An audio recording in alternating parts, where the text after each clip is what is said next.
Ce message vous est présenté par l'Assemblée chrétienne Le Tabernacle. www.letabernacle.net. Vous savez que je suis pas poète. Et loin de l'être. J'ai fait pas trop dans la poésie. Mais quand j'ai fait ce message, quand le Seigneur m'a donné cette pensée de ce message, j'ai eu un passage d'un poème qui était dans ma mémoire, qui a surgi. Et je me dis, mais pourquoi ça me sort de l'esprit ce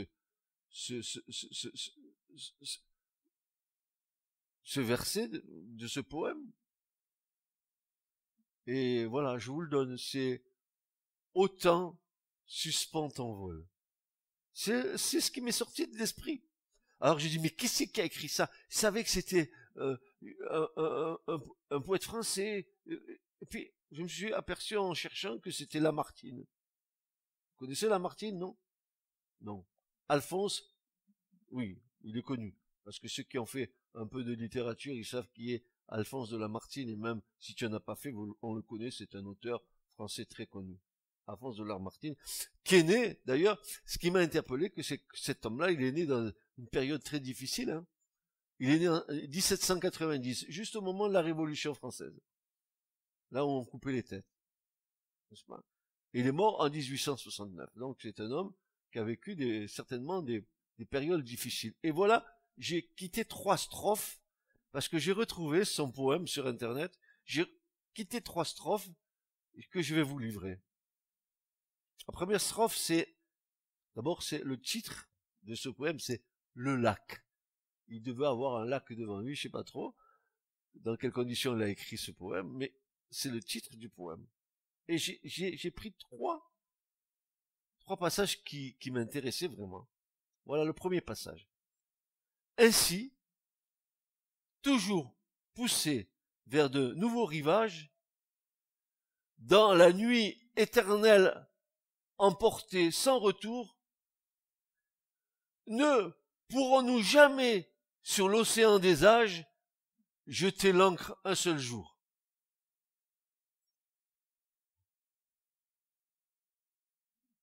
Et vient la strophe ensuite. Autant suspend ton vol. Et vous, heures propices, suspendez votre cours. Laissez-nous savourer les rapides délices des plus beaux de nos jours. Et la dernière strophe. Et quoi? Non pourrons-nous fixer au moins la trace? Quoi? Passer pour jamais? Quoi? Tout entier perdu? Ce temps qui les donna, ce temps qui les efface, ne nous le rendra plus. Et pourquoi j'ai été guidé vers ce verset? Parce qu'il y a la réponse dans l'Écriture. La réponse dans l'Écriture, elle vient de Paul, dans l'Épître aux Éphésiens, au chapitre 5 et au verset 15 à 17.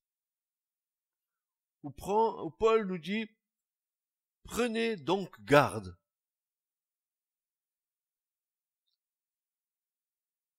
Alors j'ai voulu savoir pourquoi il nous disait de prendre garde. Qu'est-ce qu'il voulait nous dire en disant cela, Paul?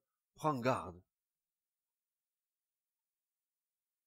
En nous disant cela, il nous dit, observez les choses qui vous entourent et par voie de conséquence, agissez selon la manière dont vous devez vous conduire. Prends garde. Prenez garde. La manière dont vous devez vous conduire avec circonspection. Alors, Paul met un mot ici, met un mot très pointu. Il va nous dire, prenez donc garde à vous conduire soigneusement, consciencieusement, scrupuleusement, sérieusement, diligemment. et non comme des insensés.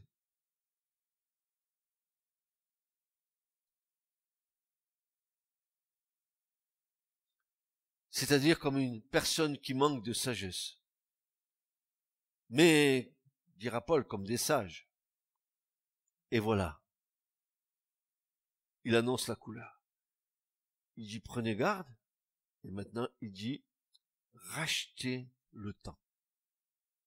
Hein, rachetez le temps. Alors que le poète, il disait non, suspends ton vol. Arrête. Le cours des années, arrêtez. Oui, mais si tu fais une pause, il n'y aura plus un après. Il n'y aura que l'avant. Et l'avant, il te condamne. Et merci qu'il n'y ait pas de pause. Parce que jusqu'au bout de ta vie, le Seigneur va te chercher.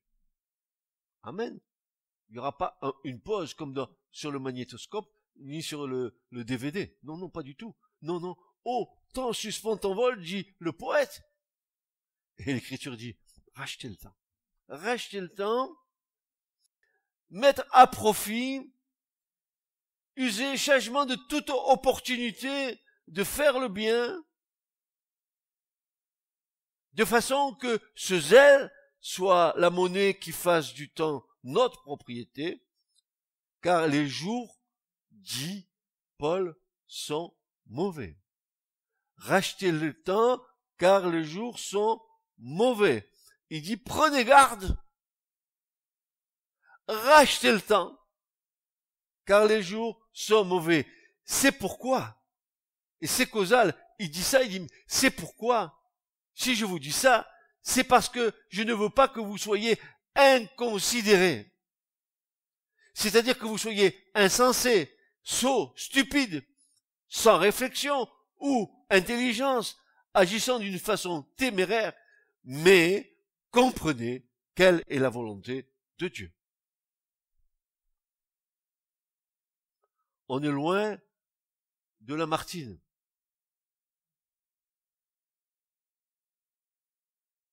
Ne pourrions-nous jamais, sur l'océan des âges, jeter l'ancre un seul jour?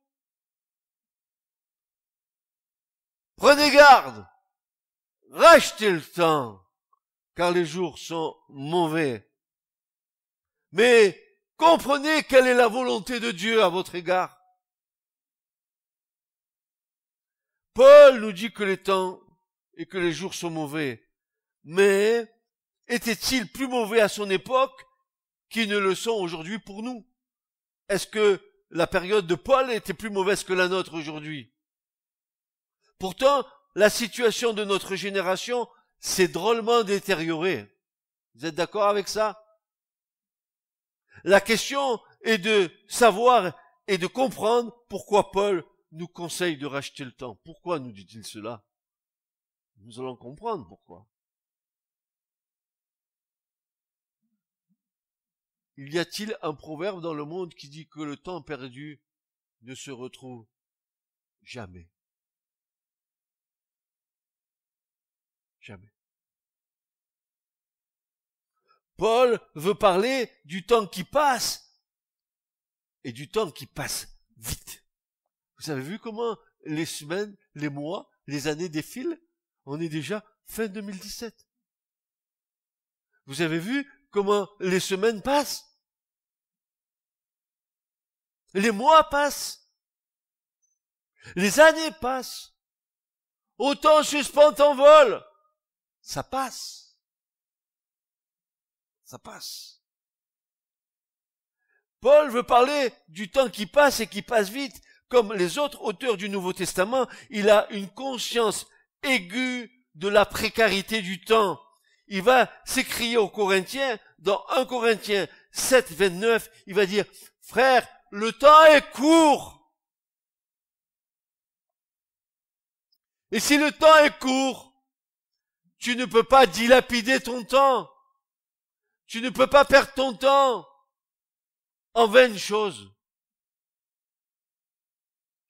Le temps que Dieu nous a départi pour nos vies, c'est un temps de préparation pour nos vies, pour entrer dans le royaume de Dieu.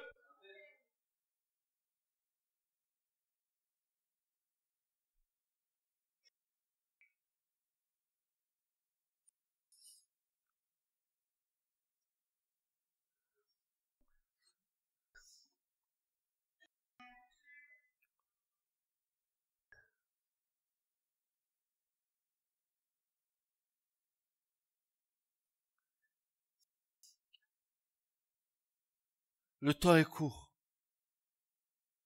Les jours sont mauvais parce que le temps est compté. Il ne faudrait donc pas prendre à la légère le temps qui file et qui nous file entre les doigts, comme un sablier.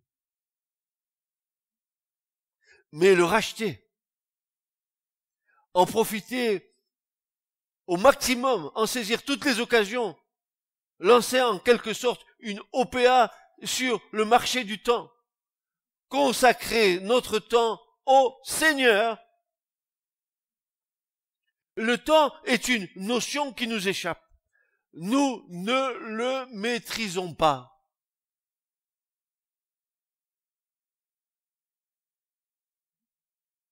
Nos jours sont entre les mains de Dieu. La vraie question que nous esquivons le plus souvent, puis-je ajouter une coudée à ma vie?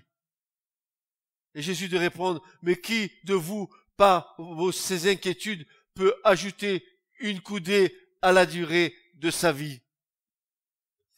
Dieu a fixé un temps pour toi, pour ta vie. Tu as un début et tu as une fin. Et ce début et cette fin, tout le temps qui est là, c'est un temps qui te prépare à rencontrer ton Dieu.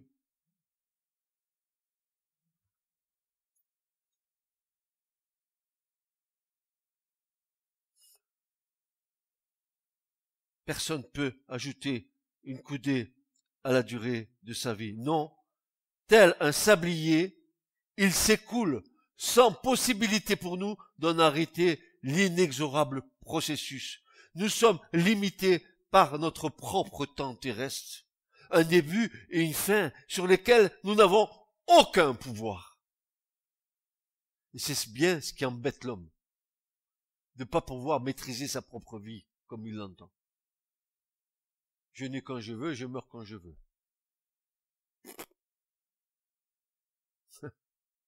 Heureusement que ta main est entre les mains de Dieu.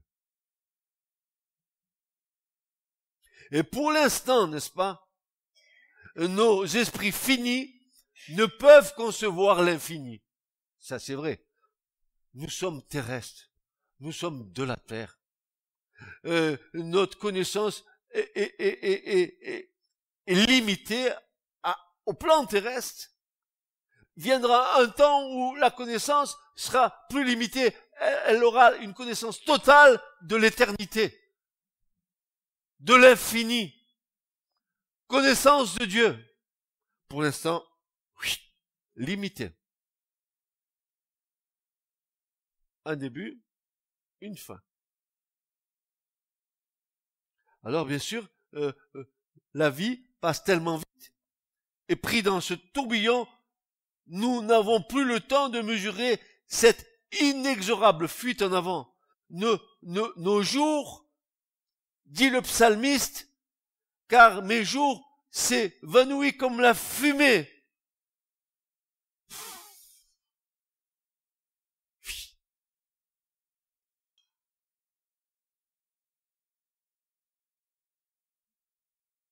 Comme la fumée.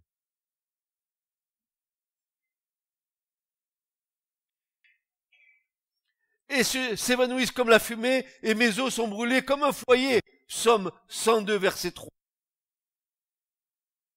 Et malgré cela, nous vivons un grand paradoxe sans nous en rendre compte.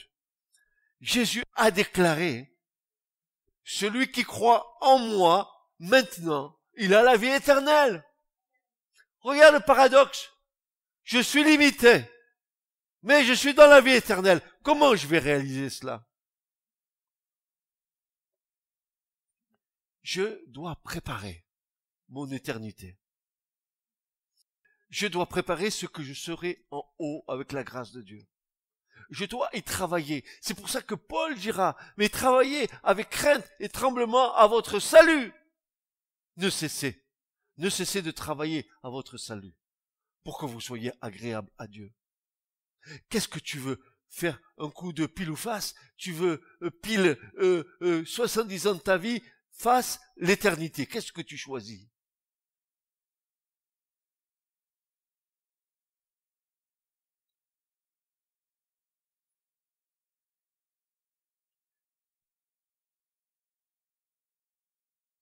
c'est un temps présent. Nous rentrons dans l'éternité alors que nous vivons un temps terrestre. Il nous faudra passer par la mort pour mourir au temps terrestre.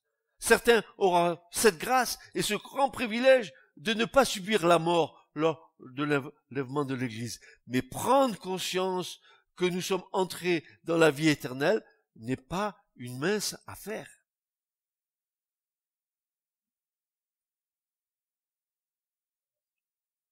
Donc,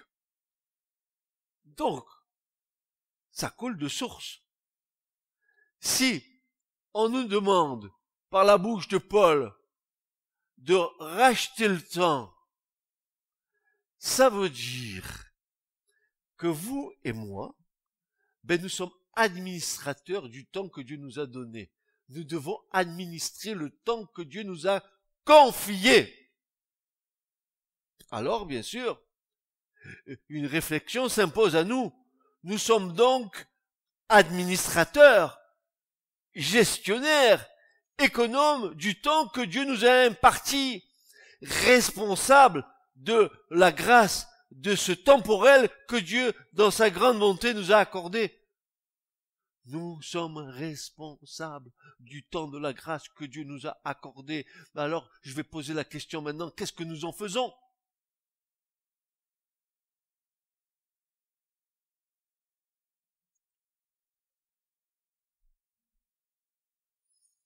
Matthieu 24, versets 45 à 57, va nous dire ceci. Mais de 45 à 47, va nous dire ceci.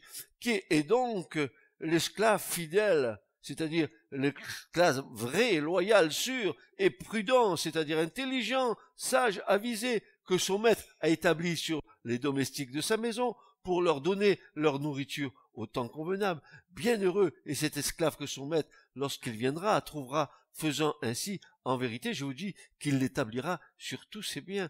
Mais quel est l'esclave, l'administrateur fidèle et avisé? Que demande-t-on à l'esclave? Qu'il soit fidèle et avisé. Là, une remarque de taille doit être révélée. Le mot avisé ici est le même mot employé par le Seigneur concernant les vierges sages. Si tu dois être un bon administrateur du temps de Dieu, tu dois être une vierge sage. Parce que les vierges folles, les insensées, elles gaspillent et elles dilapident leur temps.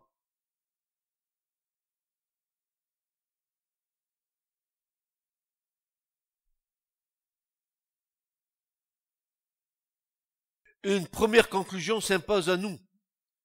Les vierges sages rachètent donc le temps que Dieu a départi à chacune d'entre elles. Elles le passent en prière, elles le passent devant l'étude de la parole, elles fournissent de l'huile pour leurs lampes. Il faut que leur vie soit éclairée par le Saint-Esprit. Elles sont sages, elles sont pas folles. Elles sont pas folasses. Ah, on peut prendre du bon temps, après on verra, Dieu nous fera miséricorde. Combien il est difficile de revenir à Dieu quand on s'est éloigné de lui. Quel combat! Nous avons redonné quelque part des droits à Satan pour nous tirer en arrière. Quel combat pour revenir à la lumière!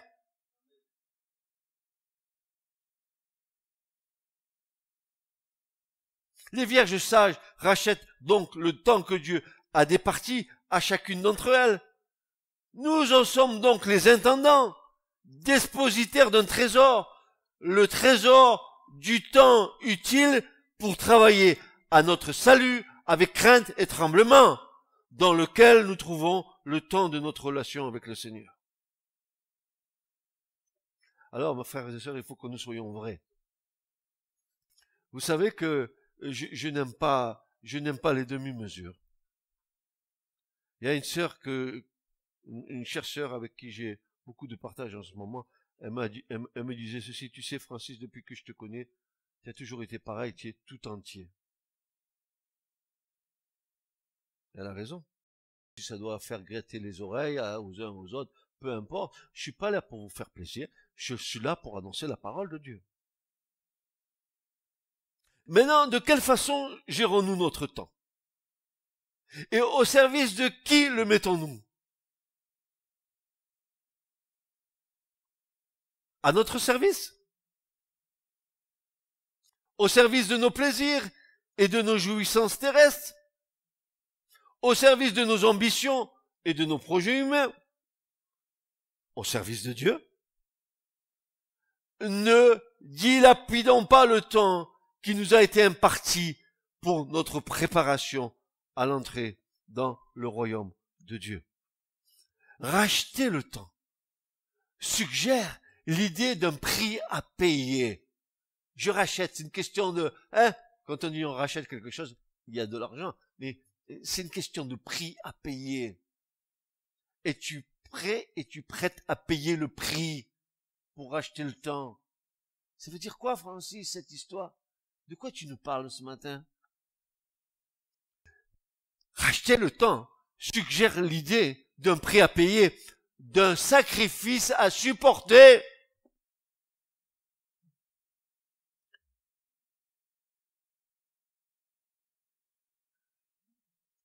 Je combats avec moi-même. Je dois m'offrir un sacrifice vivant. Et un des aspects du sacrifice, c'est de racheter le temps. Il évoque aussi l'idée de se prémunir ou se préserver d'une perte. Nous avons là la véritable notion du rachat de notre propre temps. Le prix à payer, c'est la perte de notre propre temps terrestre, c'est-à-dire du temporel au profit que nous consacrons au Seigneur, c'est-à-dire au plan spirituel. C'est un combat sans cesse entre la chair et l'esprit. Nous devons coûte que coûte en sortir vainqueurs. C'est le sacrifice à supporter, c'est le sacrifice à subir.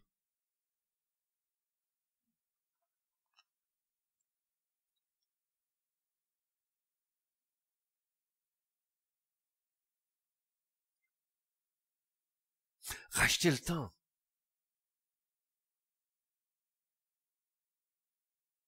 Racheter le temps.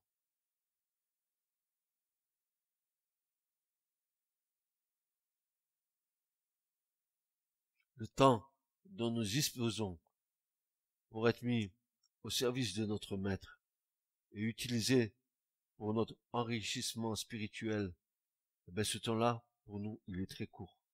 Racheter le temps, c'est mettre à profit au maximum chaque instant pour notre bien-être spirituel, pour nous ou pour les autres. C'est réduire. Ne me jetez pas des pierres. C'est réduire le temps consacré à des occupations matérielles. Et cela est souvent possible dans bien des cas. C'est surtout combattre les pertes de temps occasionnées par une multitude d'activités appelées joliment socio-culturelles, éducatrices et autres, que le malin nous soumet de façon différente, de manière à nous engloutir en absorbant tout notre temps, notre énergie, nos facultés et nos talents. Je peux pas venir à la prière parce que c'est ta et puis papa patin et parce que je peux pas et puis le temps du Seigneur papier de cigarette après. Qu'est-ce qui se passe dans ma vie? Ça va pas.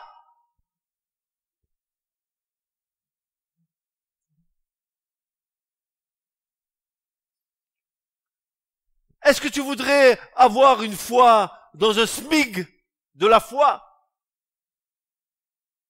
Ou tu voudrais avoir une foi riche, abondante, qui bénit les autres? Tu vois pas que tu te fais manger par tes activités terrestres au détriment de la relation avec Dieu? Tu t'en rends pas compte, ça? C'est plus facile de blabla que de prier, de lire la parole, de passer du temps, de chercher la face de Dieu.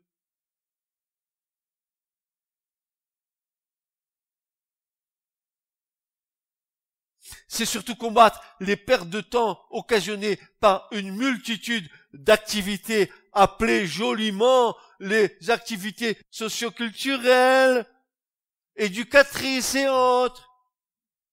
et que le malin nous soumet de façon différente, de manière à nous engloutir en absorbant tout notre temps, notre énergie, nos facultés et nos talents, nous faisons passer notre vie terrestre avant notre vie spirituelle.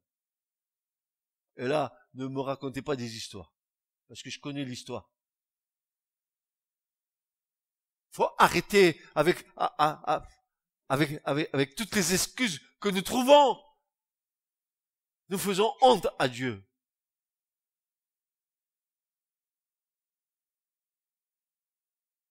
Ou alors, avons-nous décidé une fois pour toutes que notre temps ne nous appartient pas, mais qu'il est la grâce que Dieu nous a accordée, le temps de Dieu pour nous en vue de notre entrée dans le royaume éternel de notre Père Céleste. Au contrario, nous avons donc compris que les vierges folles ou insensées sont celles qui gaspillent en vaine futilité le temps précieux que Dieu leur accorde pour être dignes de participer à la vie éternelle.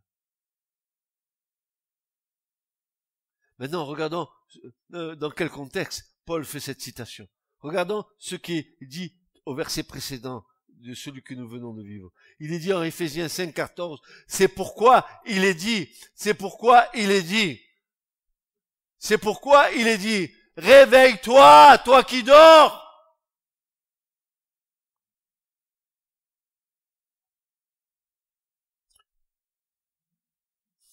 Mais tu peux être dans l'église, tu peux faire des choses pour l'église, et tu dors. Lève-toi d'entre les morts. Lève-toi d'entre les morts. Tu crois que tu es autosuffisant dans ta petite foi et dans ton petit salut?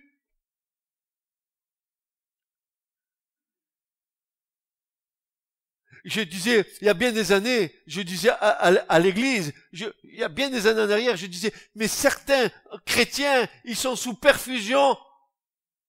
Si on leur quitte la perfusion, ils meurent. Ils sont au goutte à goutte. Dieu les maintient comme ça.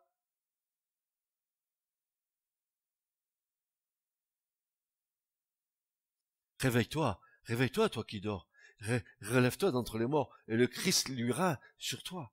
Le gaspillage de notre temps en vaine futilité, en vain plaisir charnel, ne sont hélas que la satisfaction de la chair qui nous amène à dilapider ce pourquoi Dieu nous a établis pour être des serviteurs et des servantes fidèles et avisés.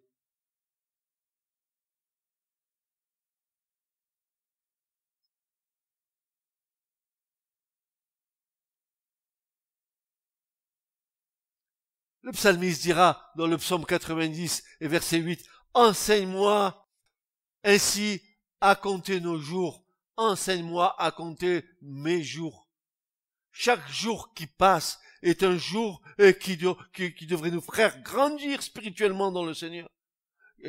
Notre nourriture quotidienne de la parole et de la relation avec Dieu nous fait grandir spirituellement. Christ se forme en nous.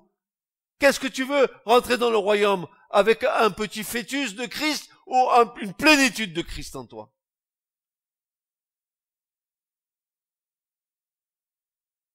Et ne te repose pas sur la foi de celui qui est à droite ou à gauche, de ton mari ou de ta femme. Ne te repose pas sur elle, ni sur lui.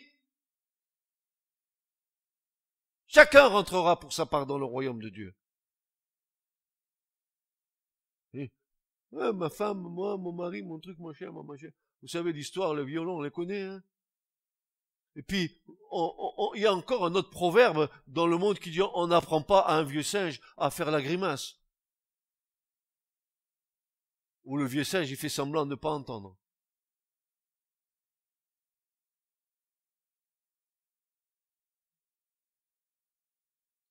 Il est donc question de conduite de nos vies, de la manière dont nous menons la barque de nos vies, de la façon dont nous gouvernons cette barque qui est notre vie, et quel cap nous maintenons.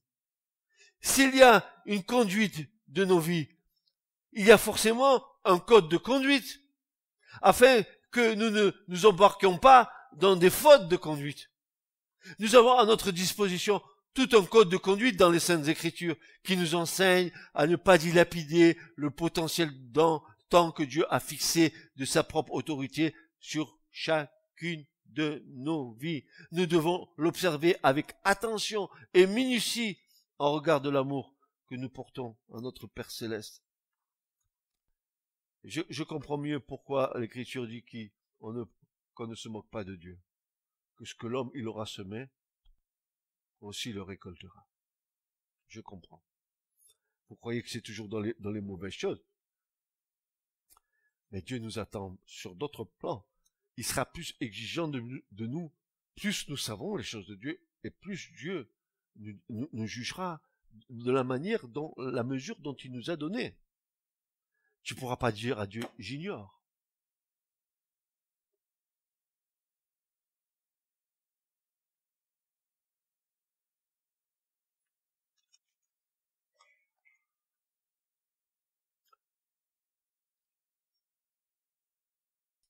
Eh oui.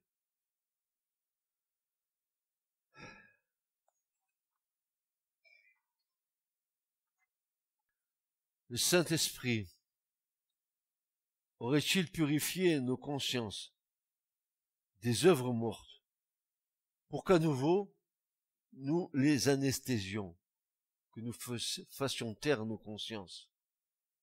Faisons-nous taire nos consciences au nom de nos désirs, de nos plaisirs, de nos besoins soi-disant légitimes, de nos prétextes, de nos propres justifications, de nos aspirations, de nos hypocrisies?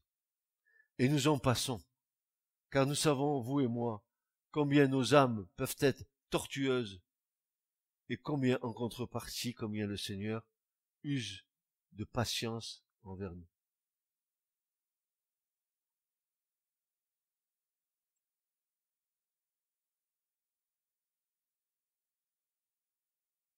Nous devons donc, sous le conseil avisé de Paul, conduire nos vies avec circonspection, c'est-à-dire soigneusement, scrupuleusement, consciencieusement et diligemment. Ne soyons pas comme des insensés. Paul ici nous parle de ce manque de sagesse divine, que nous avons remplacé avec subtilité par la sagesse terrestre. Jacques, à ce sujet, l'apôtre va nous dire, et il va nous faire la description de cette sagesse terrestre. Il dit de quoi de la sagesse terrestre? Il dit d'abord, elle est d'en bas. Ensuite, elle est animale. Ensuite, la sagesse, que j'aime ce passage. La sagesse terrestre, elle est psychique. Les sentiments, vous savez. Vous vous rappelez dimanche, Dieu est amour, Dieu est amour. Les sentiments. Elle est sentimentale, elle est psychique, et enfin, il dit, Jacques, elle est diabolique. La sagesse d'en bas.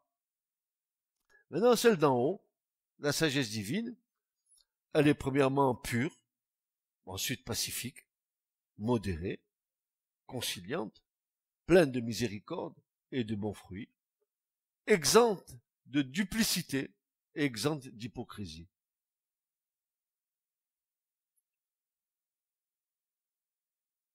Tout à fait le contraire que nous constatons souvent, hélas.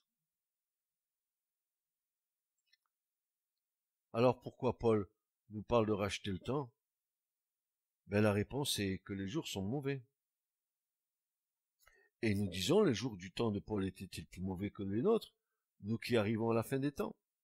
La situation que nous vivons aujourd'hui est-elle une situation comparable à celle de Noé et Lot, à Sodome et Gomorrhe? Est-ce que notre génération est comparable à ça? Moi je dis, et vous devez vous en rendre compte, que c'est pire que Sodome et Gomorrhe, et que c'est pire que du temps de Noé.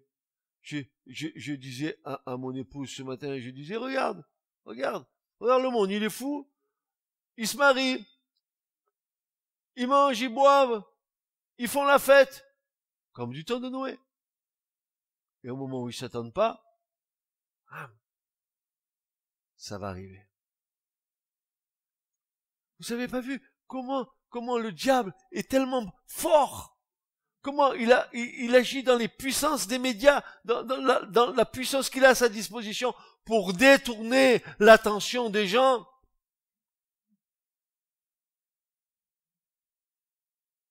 On leur met devant les yeux. Vous entendez, si je gagne, la première, je vais faire un voyage. Si je gagne, je vais faire ci.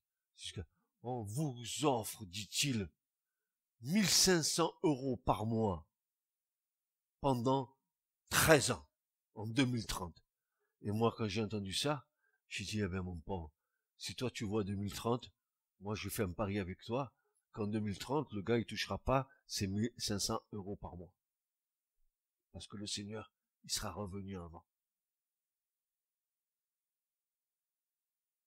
Qu'est-ce que vous faites si vous gagnez? Si je gagne, mon pauvre, je fais le tour du monde, je fais des voyages, allez, la satisfaction de la chair, allez. Je me paye une voiture avec un gros moteur dedans.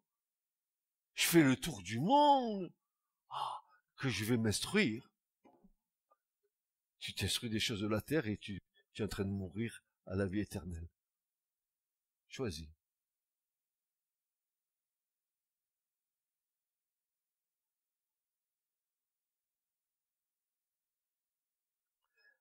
La coupe est-elle parvenue à son comble? Et si oui, alors attendons-nous à voir une intervention puissante de notre roi? Rien ne restera impuni, car il faut que la justice de Dieu soit faite et appliquée. Parlant des jours mauvais, l'apôtre Paul ne désigne pas une époque précise, la sienne ou la nôtre, mais décrit un temps, plus exactement un climat, un environnement ou des circonstances peu favorables au développement spirituel du chrétien consacré. Oui, tout ça, tout cet environnement est fait pour que le chrétien qui est sur un fil, il tombe. Il tombe. Il soit attiré plus par les plaisirs que par les choses de Dieu. Pourquoi? Parce qu'il n'a pas mis sa foi en Dieu. Il est hésitant entre les deux. Ça veut dire qu'on peut se poser la question, mais quelle rencontre ont-ils fait avec le Seigneur, ces gens-là?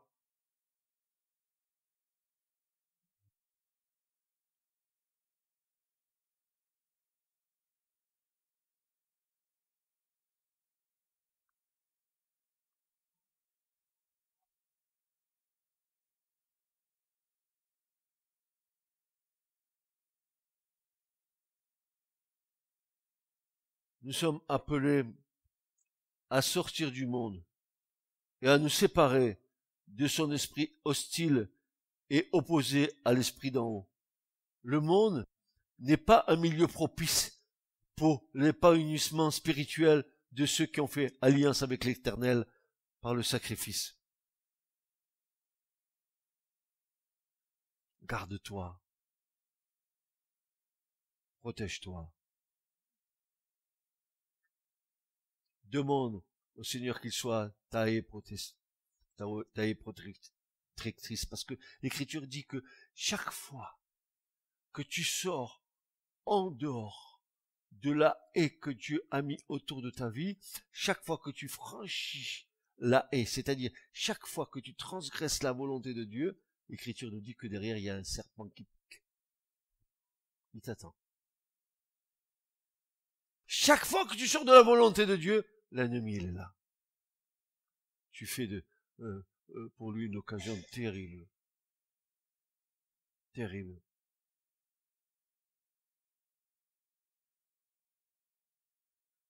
Le monde n'est pas un milieu propice pour l'épanouissement spirituel de ceux qui ont fait alliance avec l'Éternel notre Dieu par le sacrifice.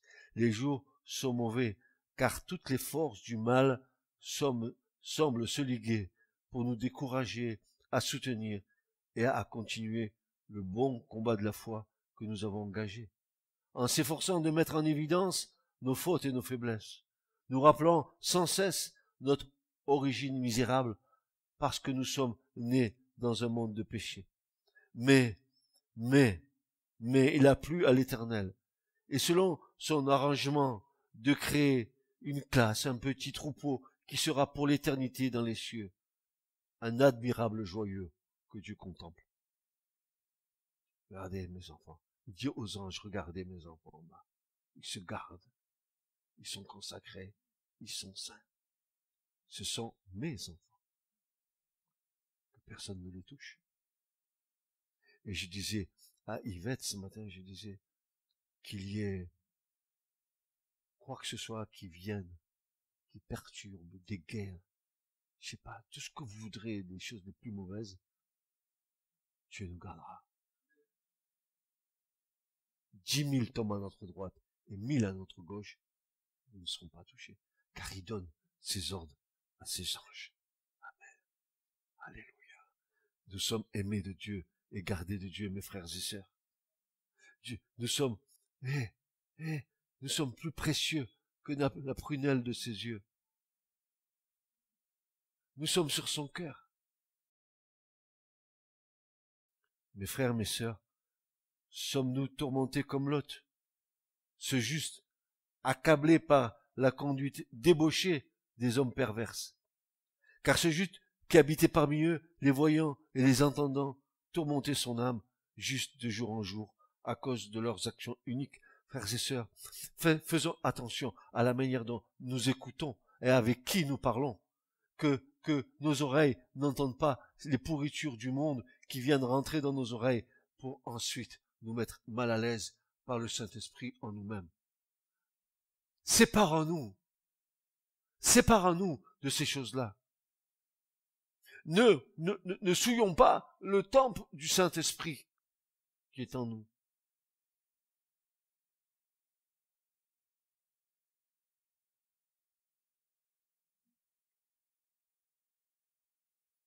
Le Seigneur s'est délivré de la tentation, les hommes pieux, et réservé les injustes pour le jour du jugement. Voilà ce que dit Pierre dans 2 Pierre 2, versets 4 à 9. Est-ce que vous me supportez encore un peu?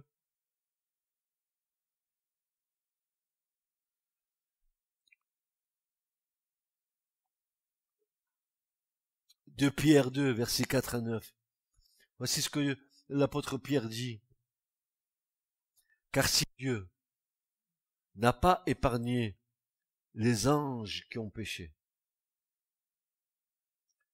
mais les ayant précipités dans l'abîme, les a livrés pour être gardés dans des chaînes d'obscurité pour le jugement, et s'il n'a pas épargné l'ancien monde, mais a préservé Noé, lui, 8e prédicateur de justice, faisant venir le déluge sur un monde impie, et si, réduisant en cendres les villes de Sodome et Gomorrhe, il les a condamnés par une totale subversion, les établissant pour être un exemple à ceux qui vivraient dans l'impiété, et s'il a délivré le juste, Lot, accablé par la conduite débauchée de ces hommes perverses, est-ce que vous n'êtes pas triste de voir la débauche qu'il y a? Vous n'êtes pas triste de voir comment l'homme se pervertit, comment l'homme s'avilit, comment le péché et les iniquités des hommes les détruisent intérieurement?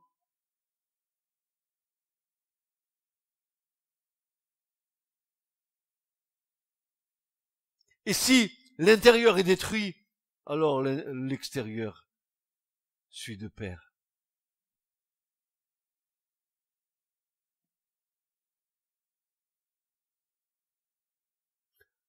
Il est dit que le Seigneur s'est délivré de la tentation, les hommes pieux, et réservé les injustes pour le jour du jugement. Rachetez le temps, car le royaume de Dieu s'est approché, il est là, en nous et au milieu de nous. Le vivons-nous selon le code de conduite de sainteté et de justice, ou alors selon le code de conduite que nous avons nous-mêmes élaboré pour nous-mêmes? Beaucoup d'âmes meurent sans Dieu. Continuerons-nous à vivre sans nous en soucier? vivant notre égoïsme forcené, dont la maxime est la suivante, après moi le déluge. Ou alors, entendons-nous le cri de l'Esprit Saint, le cœur de Dieu criant à l'Église, réveille-toi, toi qui dors, lève-toi d'entre les morts, et le Christ resplendira sur toi. Notre rôle d'ambassadeur de Christ, exerçant le service de la réconciliation, n'est-il pas suffisamment exaltant et rempli du temps de Dieu, afin que nous accomplissions l'œuvre de Dieu? Voici donc le conseil de Paul pour acheter le temps. Premièrement, de ne pas être sans intelligence, mais de comprendre quelle est la volonté de Dieu. Qui comprend quelle est la volonté de Dieu à son égard?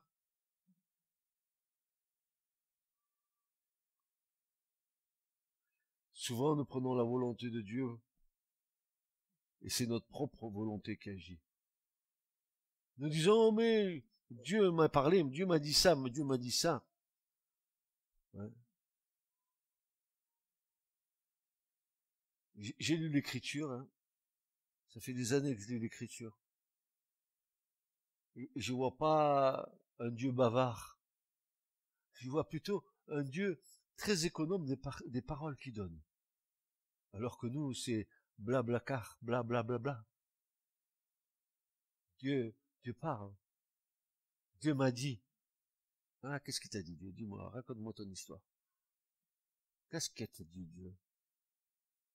Paul dit de ne pas être sans intelligence, mais de comprendre quelle est la volonté de Dieu. Et puis, deuxièmement, il nous dit,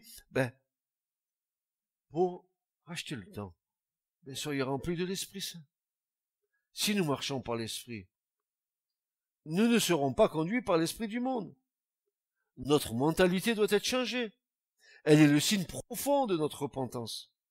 Elle doit s'appuyer non sur les désirs de notre propre volonté, mais sur la volonté souveraine de Dieu.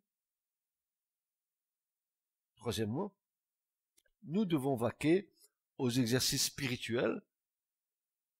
Et là, nous pouvons investir sur du solide, sur de l'or, sur de l'argent, sur des pierres précieuses. Si nous investissons notre temps sur ces valeurs glorieuses qui appartiennent au royaume de Dieu, alors, à l'heure du jugement de Dieu, le temps consacré au temps de Dieu se trouvera sa juste récompense, sa juste rémunération, car notre Dieu est le rémunérateur de ceux et de celles qui croient et ont la foi dans le Dieu vivant et vrai. Il te récompensera. Tu perds pas de ton temps dans ta relation avec Dieu. Au contraire, tu es en train d'investir sur l'éternité. Alors que quand tu as investi sur ton temps terrestre, tu es en train d'investir sur quelque chose qui va se terminer là. Terminos. C'est fini. Adieu mes efforts. Adieu mes euros sous le matelas. Adieu vos vaches cochons. Va voir Pierrette, elle va te le dire.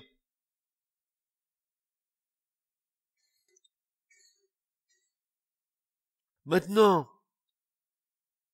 si nous avons investi sur du bois, du foin et du chaume,